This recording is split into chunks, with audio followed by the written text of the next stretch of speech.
Admiral Chris Palmer stood on the bridge of the carrier Endurance, watching the stars through the massive window. He was a tall man, thin and quiet, with the kind of face that never showed what he was thinking. He had served in the human fleet for 30 years, and he had been waiting for this moment his entire career. The Velnorians were coming. 300 warships against his fleet of 84. By any normal calculation, the humans should surrender. They should beg for mercy. They should accept their fate and hope the aliens would be kind. But Chris Palmer had studied history. He knew what humans were capable of when their backs were against the wall. And he knew that numbers did not always decide who won a war. He called a meeting in the war room. His senior officers gathered around the large table, their faces serious but not afraid. Captain Megan Cole stood near the door, her arms crossed. Lieutenant Commander Sam Harris sat at the table, reviewing data on his tablet. A dozen other officers filled the room, all of them ready to hear what their admiral had to say. "I will not lie to you," Palmer began. "The Velnorians have us outnumbered almost 4-1. Their ships are bigger. Their weapons are more powerful. Their armor is thicker. If we fight them the way they expect us to fight, we will lose." He paused, letting the words sink in. "But we are not going to fight them the way they expect." He pressed a button, and a holographic display appeared above the table. It showed images from human history, battles fought long before anyone had dreamed of traveling to the stars. "The Velnorians have studied us," Palmer said. "They know how many ships we have. They know what weapons we use. They know that our bodies are weak and our technology is inferior. What they do not know is this." The display changed to show an ancient battle. Thousands of soldiers in bronze armor stood in a narrow pass between mountains, facing an army of hundreds of thousands. "This is Thermopylae," Palmer said. 300 warriors against an empire of millions. They held that pass for 3 days, killing so many enemies that the ground was covered in bodies. They all died in the end, but they showed the world that a small force with courage and strategy could stand against impossible odds. The display changed again. A frozen city, ruined buildings, soldiers fighting in the snow. "Stalingrad," Palmer continued. "One city refused to fall. The defenders were starving, freezing, dying by the thousands every day. But they did not surrender.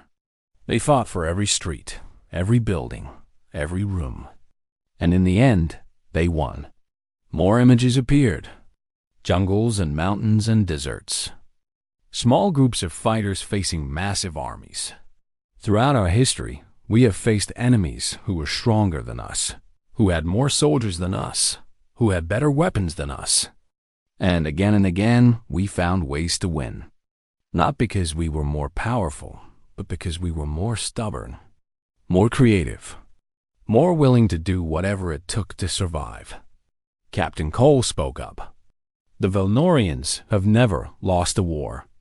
Their tactics have worked for 100 years. Why would they change now?" Palmer smiled slightly. "That is exactly the problem. They have never had to adapt. They have never faced an enemy who did not fight by their rules. They believe that war is simple. You have more ships, you win. You have bigger guns, you win. They do not understand what we understand." "And what is that, sir?" Lieutenant Harris asked. "That war is not about strength," Palmer said. "It is about will. It is about who wants to win more. It is about who is willing to suffer more, sacrifice more, endure more than the other side." He looked around the room at his officers. "The Velnorians want to conquer us. But we are fighting for our homes, our families, our survival. We have everything to lose, and that makes us more dangerous than any fleet." He brought up a tactical display showing the space around Kepler 442b. "Here is what we are going to do. The Velnorians expect us to meet them in open battle. They expect us to line up our ships and fight them head-on. Instead, We are going to disappear." The officers exchanged confused looks. "Disappear, sir?" Cole asked. Palmer nodded. "We will power down our ships and hide in the asteroid belt on the far side of the system. The Velnorians will arrive and find nothing. No fleet waiting for them. No resistance. They will think we have surrendered or fled. And then?" Harris asked. "And then they will get comfortable. They will spread out their fleet to support the ground invasion. They will lower their guard. And when they are at their most vulnerable, we will strike." He zoomed in on the orbital approach to the planet. General Morrison's ground forces have spent the last 3 years preparing for this. The approach lanes are filled with mines. Thousands of them, too small for Velnorian sensors to detect easily. When their ships try to reach bombardment range, they will fly straight into a trap. "How many mines?" Cole asked. "Enough to hurt them," Palmer said. "Enough to make them afraid. And while they are dealing with the mines, while their fleet is scattered and confused, we will come out of hiding and hit them with everything we have." He turned off the display and looked at his officers. "I know this plan is risky. I know some of us will die. But this is what humans do. We find the weakness in our enemy. We use their confidence against them. We fight dirty when we have to, and we never, ever give up." Lieutenant Harris raised his hand. "Sir, what if it does not work? What if they are too strong?" Palmer was quiet for a moment. Then he spoke in a calm, steady voice. "Then we make them pay for every inch of space they take. We make this victory cost them so much that they think twice before attacking another human world. We show the galaxy that humanity is not prey." He paused. "But it will work. I have faith in our people. I have faith in our history. We have been winning impossible battles for 10,000 years. This is just one more." The officers nodded, their fear replaced by determination. "Get to your ships," Palmer ordered. "We have work to do. And remember, the Velnorians think they know what war is. They are about to learn that they know nothing at all." As the officers filed out of the room, Captain Cole stopped beside the Admiral. "Do you really believe we can win this?" she asked quietly. Palmer looked out the window at the distant stars. "I believe that our ancestors survived ice ages, plagues, and world wars. I believe they crossed oceans in wooden boats and conquered mountains with their bare hands. I believe that somewhere in our blood, there is something that refuses to die." He turned to face her. "So yes, Captain, I believe we can win this. Because giving up is simply not something humans know how to do." Cole nodded and left the bridge. Admiral Palmer stood alone, watching the stars, thinking about all the battles that had come before. Somewhere out there, the Velnorian fleet was approaching, confident in their coming victory. They had no idea that they were about to face the most stubborn species in the galaxy. 2 weeks had passed since the Velnorians landed on Kepler-4 42b. High Commander Varteth had expected to conquer the planet in 3 days. Instead, he was trapped in a nightmare that grew worse with every passing hour. The main fleet had finally arrived, 300 warships filling the sky like angry gods. They had spent 5 days clearing enough mines to create safe approach lanes.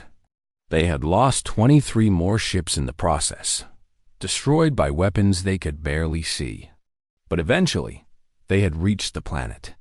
Eventually, they had begun landing troops by the thousands. And that was when the real horror began. General Katie Morrison had studied human military history since she was a child. She knew about the great battles, the famous victories, the legendary commanders. But the lessons she valued most came from the smaller wars, the guerrilla campaigns, the times when ordinary people had fought against impossible odds and won through sheer stubborn refusal to give up.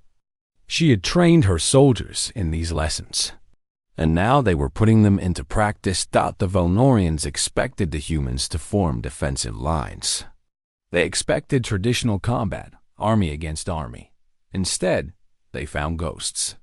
Human soldiers appeared from nowhere, struck hard, and vanished before the Velnorians could respond. They attacked supply convoys in the dead of night. They planted explosives on parked vehicles. They shot officers from hidden positions a mile away. Colonel Danny Webb led one of these strike teams. He and his soldiers had been moving through the mountains for 3 days, living on emergency rations and sleeping in caves. They were tired, dirty, and hungry. But they were also very, very effective. "Target approaching," whispered Sergeant Amy Parker, looking through her scope. "Supply column, 12 vehicles. Light escort." Webb lay beside her in the rocks, studying the road below. The Velnorian supply convoy was moving slowly, following the winding mountain path. They had armored vehicles at the front and rear, but the middle trucks were soft targets, carrying food and ammunition for the troops in the valley. "Wait for my signal," Webb said quietly. They waited. The convoy came closer. The Velnorian soldiers looked bored, unaware of the danger hiding in the rocks above them. They had grown careless over the past 2 weeks, frustrated by an enemy they could not find. Now, Webb said, "The first rocket hit the lead vehicle, turning it into a fireball that blocked the road. The second rocket destroyed the rear guard. The convoy was trapped. Human soldiers emerged from the rocks on both sides, firing down at the helpless Velnorians. It was over in less than a minute. The supply trucks burned, their cargo destroyed. The escort lay dead on the road. "Move out," Webb ordered. "We have 3 minutes before their air support arrives." The team vanished into the mountains, leaving nothing behind but fire and bodies. This was happening all over the planet. Every day, human teams struck at Velnorian positions. Every night, explosions echoed through enemy camps. Velnorian commanders were found dead in their quarters, killed by assassins who came and went like smoke. Communication equipment was sabotaged. Water supplies were poisoned. Nothing was safe. High Commander Verteth stood in his command center, staring at the map of the planet. Red marks showed where his forces had been attacked in the past 24 hours. There were so many marks that they nearly covered the entire map. "We have lost 4,000 soldiers this week," Kethel reported. "Supplies are running low because we cannot protect our convoys. Morale is collapsing. The troops are afraid to sleep because they do not know if they will wake up. Then we must crush them," Verteth said. "We must find their bases and destroy them. We have the numbers. We have the firepower. Use it. We have tried, High Commander. But every time we advance on a position, they are gone before we arrive. They do not stay and fight. They run and then they attack us from behind. It is like fighting shadows." Verteth slammed his fist against the console. "This is not war. This is cowardice. They hide and strike and run away like animals." Kethel hesitated before speaking. "Perhaps, High Commander, perhaps that is the point. Perhaps they know they cannot defeat us in open battle, so they have chosen a different kind of war. One where our strength does not matter." Verteth was silent. He was beginning to understand something terrible. The humans were not trying to win. They were trying to make winning cost so much that the victory became meaningless. Far above the planet, Admiral Chris Palmer watched and waited. His fleet was still hidden in the asteroid belt, powered down, invisible. He had been tracking the Velnorian fleet movements for 2 weeks, watching them spread out to support the ground invasion. The enemy ships were no longer in tight formation. They were scattered across orbit, trying to cover too much space with too few vessels. The moment he had been waiting for had finally arrived. "All ships," he said calmly, "begin power-up sequence. We attack in 15 minutes." Across the asteroid belt, 84 human ships came alive. Their engines glowed blue in the darkness.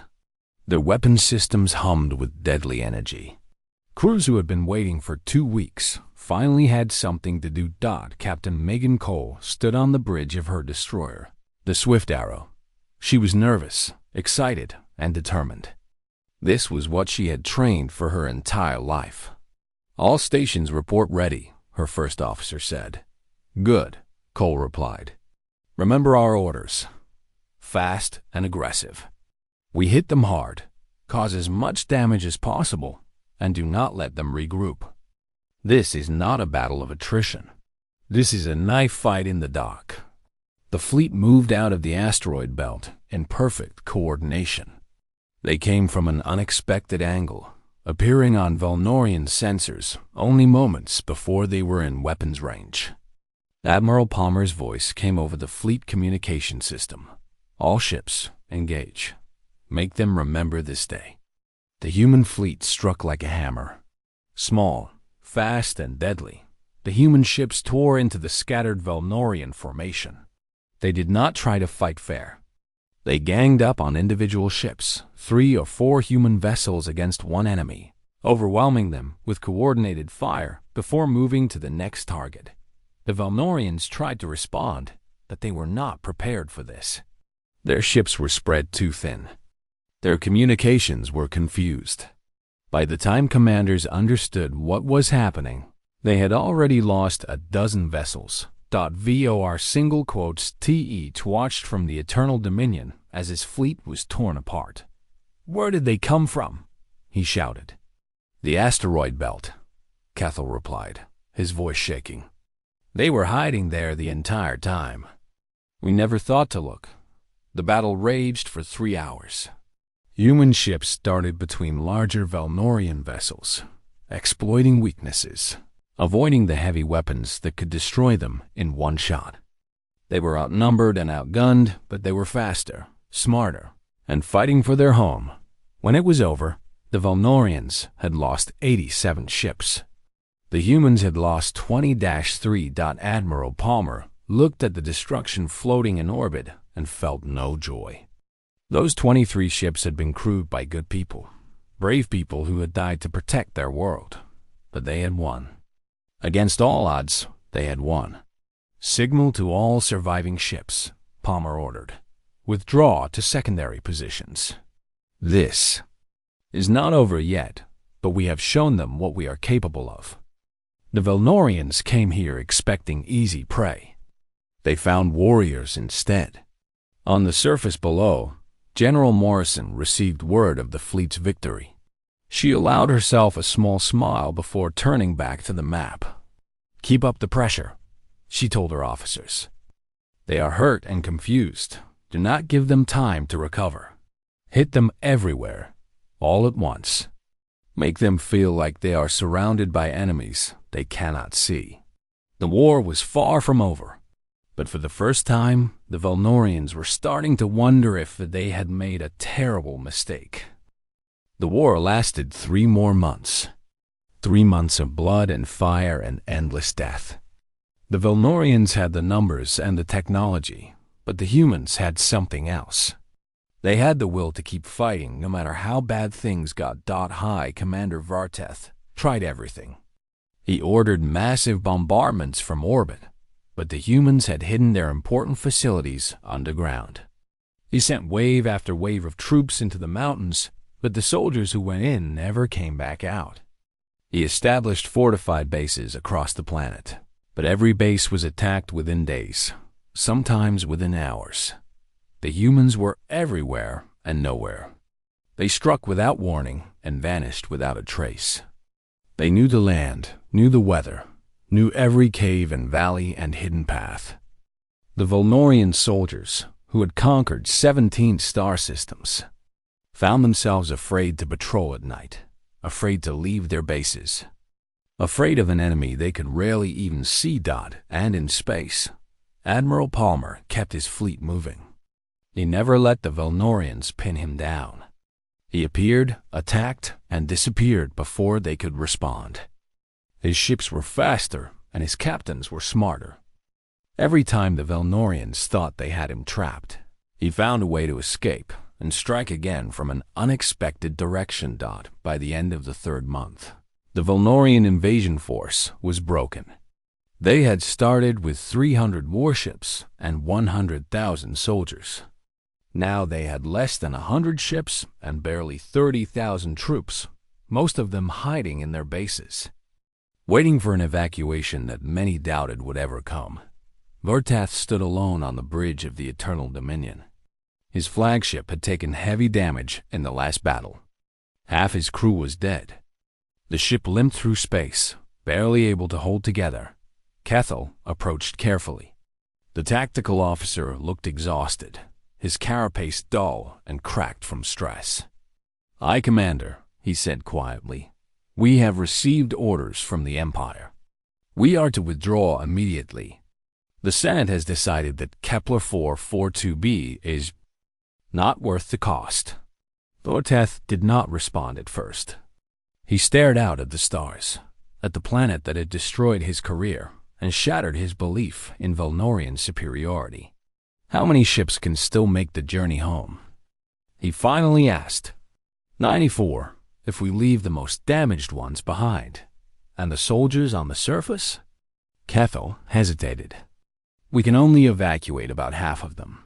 The rest will have to surrender to the humans. Vertath closed his eyes. Surrendering soldiers to an enemy was the greatest shame a commander could face. But what choice did he have? He had led his people into a trap, and now he had to save as many as he could. "Begin the evacuation," he ordered. "Get our people off that cursed planet. We are going home." The Valnorian fleet withdrew from Kepler 442b 3 days later. The humans watched them go, exhausted but victorious. When the last enemy ship jumped into hyperspace, a cheer went up across the planet. They had done it. They had won. General Morrison stood on the surface, looking up at the sky. The sun was rising, painting the clouds in shades of gold and pink. It was the most beautiful sunrise she had ever seen. Colonel Webb walked up beside her. He was thinner than he had been before the war, his face lined with new scars and old worries. But he was smiling. "We did it, General," he said. "We actually did it." Morrison nodded slowly. "We did, but it cost us. A lot of good people died for this victory. I know. But they died fighting for something that mattered. They died so that humanity could show the galaxy who we really are." Morrison thought about that for a moment. She thought about all the soldiers who had given their lives, all the pilots who had flown into impossible odds, all the ordinary people who had refused to surrender even when everything seemed hopeless. "What do you think the Valnorians learned from this?" Webb asked. "I think they learned that there are some species you do not want to fight.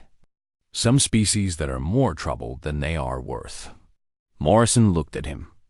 "I think they learned that humans are one of those species." Far away, across the vast darkness of space, High Commander Vertath arrived home to face the judgment of the Valnorian Senate. He stood before them in the great hall, his damaged armor still showing the scars of battle, and told them what had happened.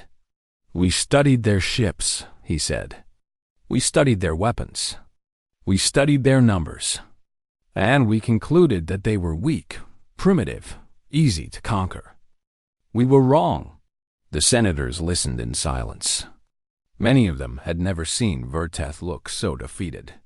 "The humans do not fight the way civilized species fight," Vertath continued. "They do not follow rules. They do not seek honor in battle. They fight to survive, and they will do anything to win. Anything at all." He pulled up images from the war. Burning ships, destroyed convoys, Valnorian soldiers lying dead in places where no enemy was visible. They turned space into a minefield. They turned their planet into a trap. They attacked us every moment of every day, from directions we never expected, using tactics we had never seen. And when we had them outnumbered and outgunned, they still found ways to beat us. The High Chancellor leaned forward.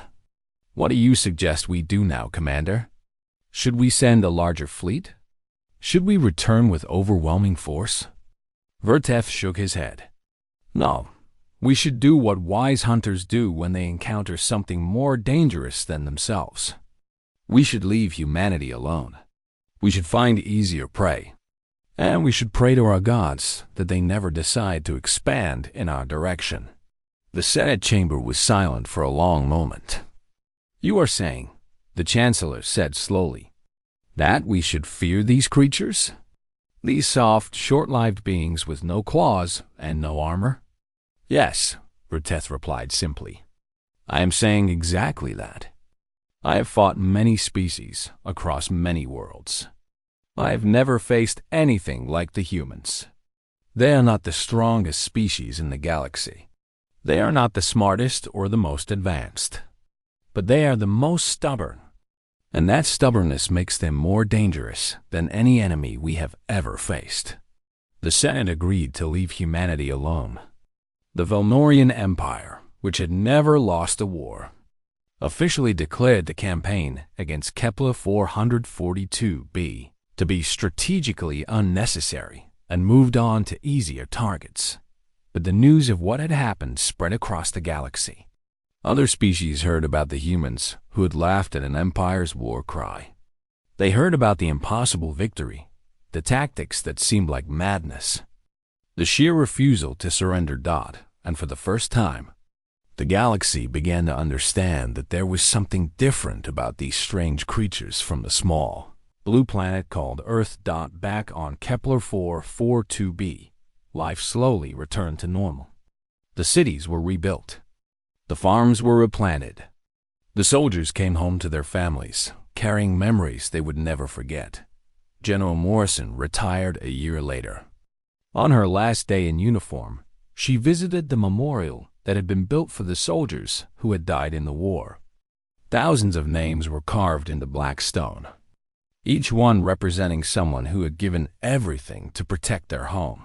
She stood there for a long time, reading the names, remembering the faces. Thank you, she whispered to the dead. You showed the galaxy who we are. You showed them that humanity does not bow to anyone. And because of you, they will think twice before threatening us again. The wind blew across the memorial, carrying the scent of flowers that grew around its base. Katie Morrison smiled, turned, and walked away into a future that her fallen soldiers had died to protect. The war was over. The humans had won. And somewhere out in the vast darkness of space, the Velnorian Empire was very quiet. It would be a long time before anyone tried to conquer humanity again. The galaxy had made a mistake about humanity. The council looked at the numbers and felt safe. Humanity had been traveling through space for only 200 years. The youngest council species had been doing it for 3,000 years. How could these newcomers be a threat? They were about to find out. Annihilation Protocol was not one weapon or one plan. It was everything. Every secret project, every hidden technology, every backup plan that humanity had made since first meeting alien life. It was what happened when a species that had survived ice ages and plagues and wars against itself decided to prepare for the worst. Within one day of Daniel's murder, the human military began to move. But this was not the military that the council had seen and laughed at. That had been a show, a trick to make humanity look weak and harmless. The real human navy came out of hidden places. Ships rose from secret bases on moons and asteroids. They emerged from stations that looked like civilian buildings. The council had never seen these ships, built with technologies that were not supposed to exist. Admiral Christina Hayes stood on the bridge of her ship, the Reckoning. She was 61 years old and had served in the Navy for 40 years. She had never fired a weapon at a real enemy. None of them had. Humanity's growth into space had been peaceful. That time was over now. All ships report ready, said her second-in-command, Commander Sam Griffin. 1,500 warships. 2 million crew members. Admiral Hayes nodded slowly. She opened the channel to speak to every ship in the fleet at once. "This is Admiral Hayes. You know what happened at Covenant Station. Commander Daniel Price was murdered in cold blood. The Council killed him because they see us as animals to be controlled and killed whenever they want." She paused to let the words sink in. "For 200 years, we reached out to the stars with open hands. We offered friendship and peace. That offer was rejected. The Council has made their position clear.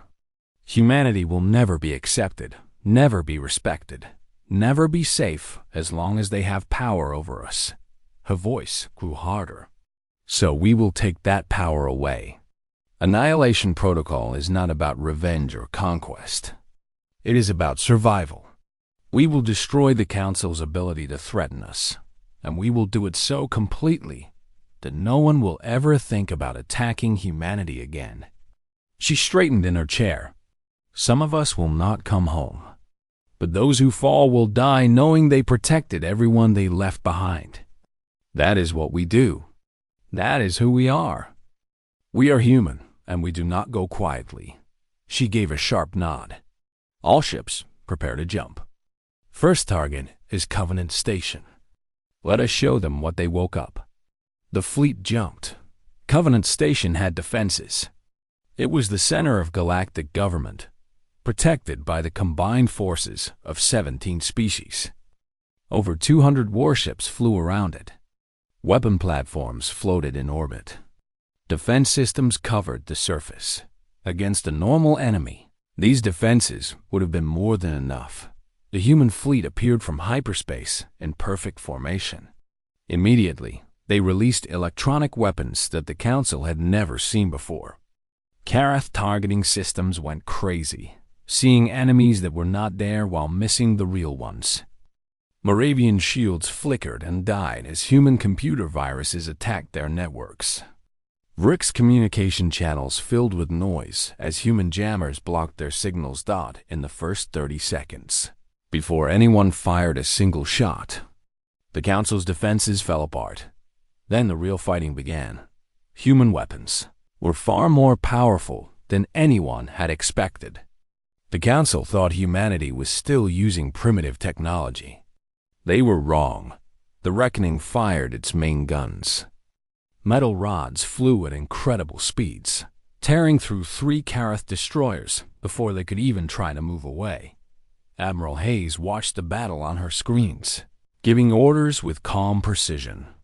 Second group, launch fighters. Attack their weapon platforms. Third group, engage the heavy ships on the left. The Council forces fought back desperately, but they were beaten in every way. Human ships were faster. Human weapons were stronger. Human crews were better trained. The defensive fleet was destroyed in less than an hour. The survivors ran for the edges of the system. "Enemy fleet is running away," Commander Griffin reported. "The station soldiers are trying to escape. Let them go," Hayes ordered. "We are not here to kill soldiers who are just following orders. Our target is the station itself." The Reckoning moved into position, its weapons pointing at the massive ring that had been the seat of galactic power for thousands of years.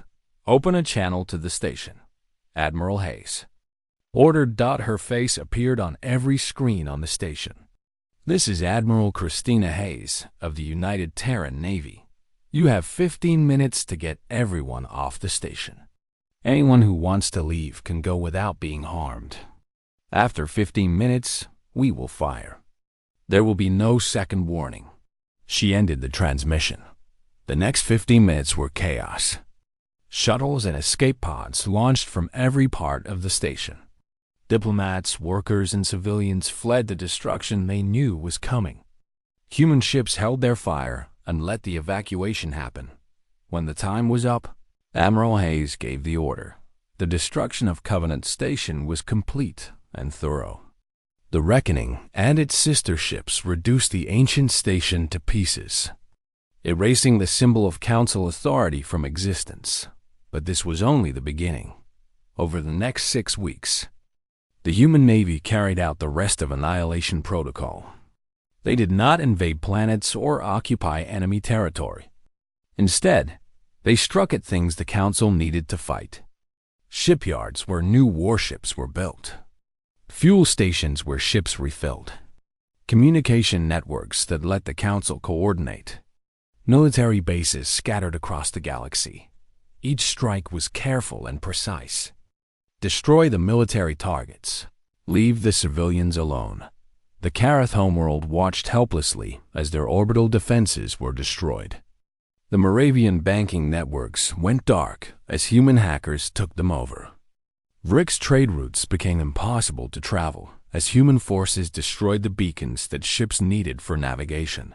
Species that had never lost a war found themselves facing an enemy they could not beat. The Council had more ships than humanity, but numbers meant nothing when you could not communicate, could not coordinate, could not even find your enemy. And humanity was not just fighting with ships and weapons. Information specialists flooded alien networks with messages about the Council's crimes against humanity. Intelligence officers contacted rebel groups on Council worlds. Species that had been conquered or pushed aside by the Council were encouraged to remember their anger. The Council had united 17 species through diplomacy and force. Humanity began to pull those bonds apart. 3 months after Covenant Station's destruction, the Council's military power had been cut by more than half. Their economy was falling apart as trade networks collapsed. Several small species began to question whether following the Council was worth it anymore. Then humanity sent their final message. A single human ship with no weapons jumped into space above Karath Prime, the homeworld of the species that had led the campaign against humanity. It broadcast on every channel, in every language. President Laura Bishop spoke to the galaxy. People of the galaxy, 3 months ago, your Council murdered an innocent man, a diplomat who came in peace. That act started a war none of us wanted. She paused. Humanity did not want this fight. We came to the Council seeking friendship. We were met with hatred and murder. We responded by removing the threat to our survival. But we are not your enemies. We are not conquerors seeking to build an empire. We only want to live in peace. The Council that condemned us no longer exists. Its military is broken. Its authority is gone. But from this destruction, something new can be built. A true community of equals, where no species rules over others.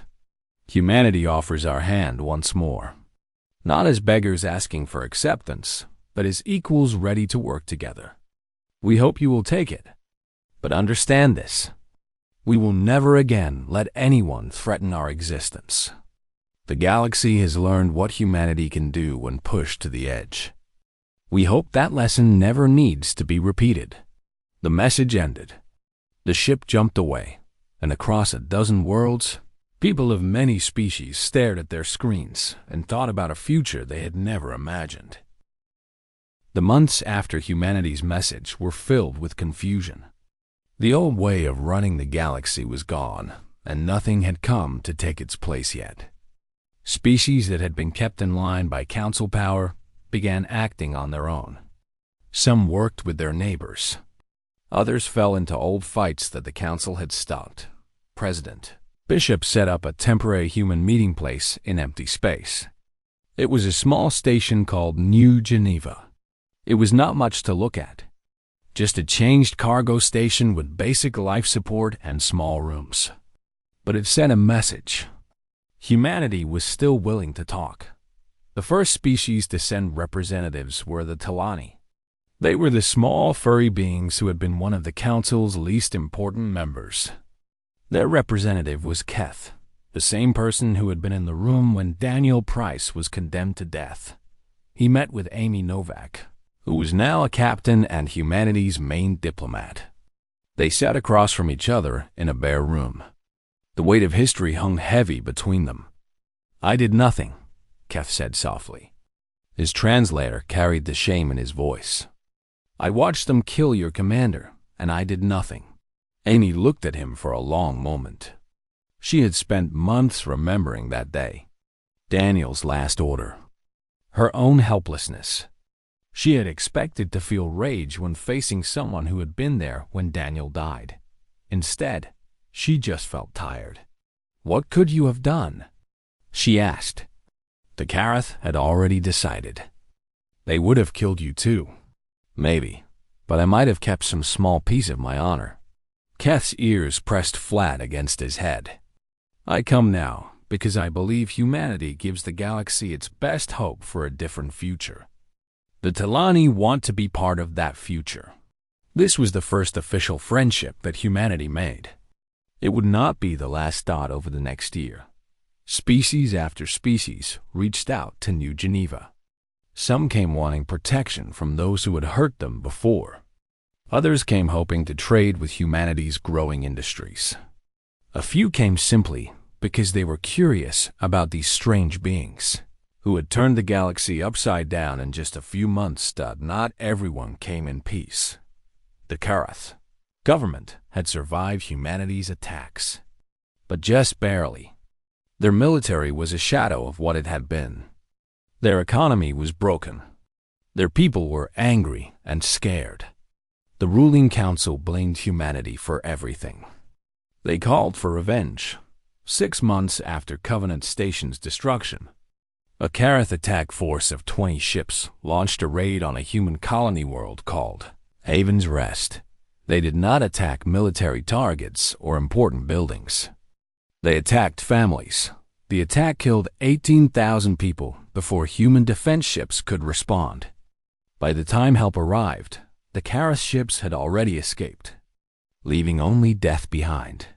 Admiral Hayes received the news on the Reckoning, which was now stationed at New Geneva as humanity's main defense ship. She read the reports in silence, her face showing nothing. "Admiral?" Commander Griffin asked quietly. "What are your orders?" Hayes stared at the reports for a long time. 18,000 dead. Families destroyed. Children burned alive in their homes. For what? Anger? Wounded pride? "The Karath wanted to show us they can still hurt us," she said finally. "That we have not truly won until we destroy them completely." They might be right. Hayes turned to face her second in command. "And if we destroy them, what then?" "We become the monsters they always said we were. We prove that humanity cannot be trusted with power." She put down the tablet. "No, we respond, but not with destruction of their whole species. Find out where those ships came from. Find out who gave the order. We take out the guilty, and we leave everyone else alone." It took 2 weeks to trace the attack back to a Karath military base on a small colony world. Intelligence confirmed that the raid had been ordered by a group of extremists within the Karath government. Acting against the wishes of more moderate leaders, the Reckoning jumped into the system with only a few escort ships. Admiral Hayes broadcast her demands. Surrender the people responsible for the Haven's Rest attack or face the consequences. The extremists refused. They launched their remaining ships in a desperate attack. The battle lasted less than 20 minutes. When it was over, human ground forces landed on the colony and arrested the extremists who had ordered the raid. They were brought to New Geneva, where a court made up of representatives from multiple species judged them for their crimes. The message was clear. Humanity would not allow attacks on civilians. But humanity would also not punish innocent people for the crimes of others. The guilty would pay. The innocent would be left alone.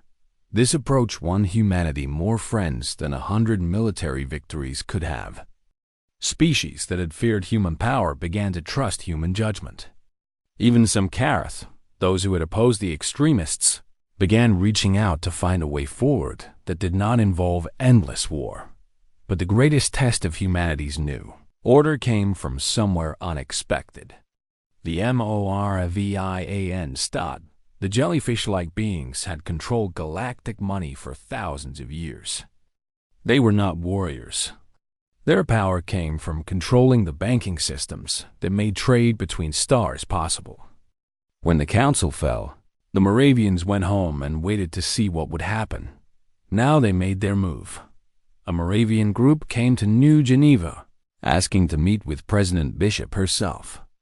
The president agreed and traveled to the station with heavy protection. The Moravian representative was a huge being named Velathan. Its see-through body glowed with changing lights that carried meaning beyond what its translator could say. It floated in a special water tank, looking at the human president with alien eyes. "President Bishop," Velathan said in a voice made by machines. "The Moravian Collective has watched humanity's rise with great interest. You have done what no species has done in 10,000 years. You destroyed the old Galactic Order." "We did not try to destroy anything," Bishop replied. "We only wanted to survive. And yet, here we are. The old order is dead, and you must decide what will replace it." Velathan's body pulsed with strange colors. "The Collective offers our support. Our money networks, our banking knowledge, our connections across the galaxy. With Moravian help, humanity could build a true galactic government that you would control." Bishop studied the alien carefully. "And what would the Collective want in return?" "Only the same deal we had with the Council. A share of all trade money, control over financial matters, certain protections for Moravian interests. In other words, you want to change masters. Replace the Council with humanity and keep everything else the same." Velathan's body rippled. "You say that like it is something bad." "The Council understood what we offered. Surely humanity, with all your famous practical thinking, can see the value too." President Bishop was quiet for a long moment. She thought about the years of struggle, the lives lost, the principles that had guided humanity through its darkest times. She thought about Daniel Price, killed because he believed in a better way. "No," she said finally. "Thank you for your offer, but no." Velathan's colors showed surprise. "You refuse. Do you understand what you are turning down? Without Moravian support, building a new galactic order will be much harder." "I understand." Bishop leaned forward. "What you are offering is exactly what we fought against when we refused the Council's rules. You want us to become what we destroyed. A power that controls others through money instead of military force. That is not the future we are building. Then what future are you building? One based on real equality. We will not be anyone's masters, and we will not let anyone else be masters either." She stood. "Humanity does not want to rule the galaxy. We just want to live in it peacefully, alongside everyone else." Velathan was silent for a long time. "You are either very wise or very foolish," it said finally. "Time will tell which. The Collective will be watching." The Moravians left. Over the following months, they slowly accepted the new reality. Their monopoly on galactic money broke apart as human economists helped other species build their own banking systems. It was not easy, and it was not quick. But piece by piece, a new order began to form.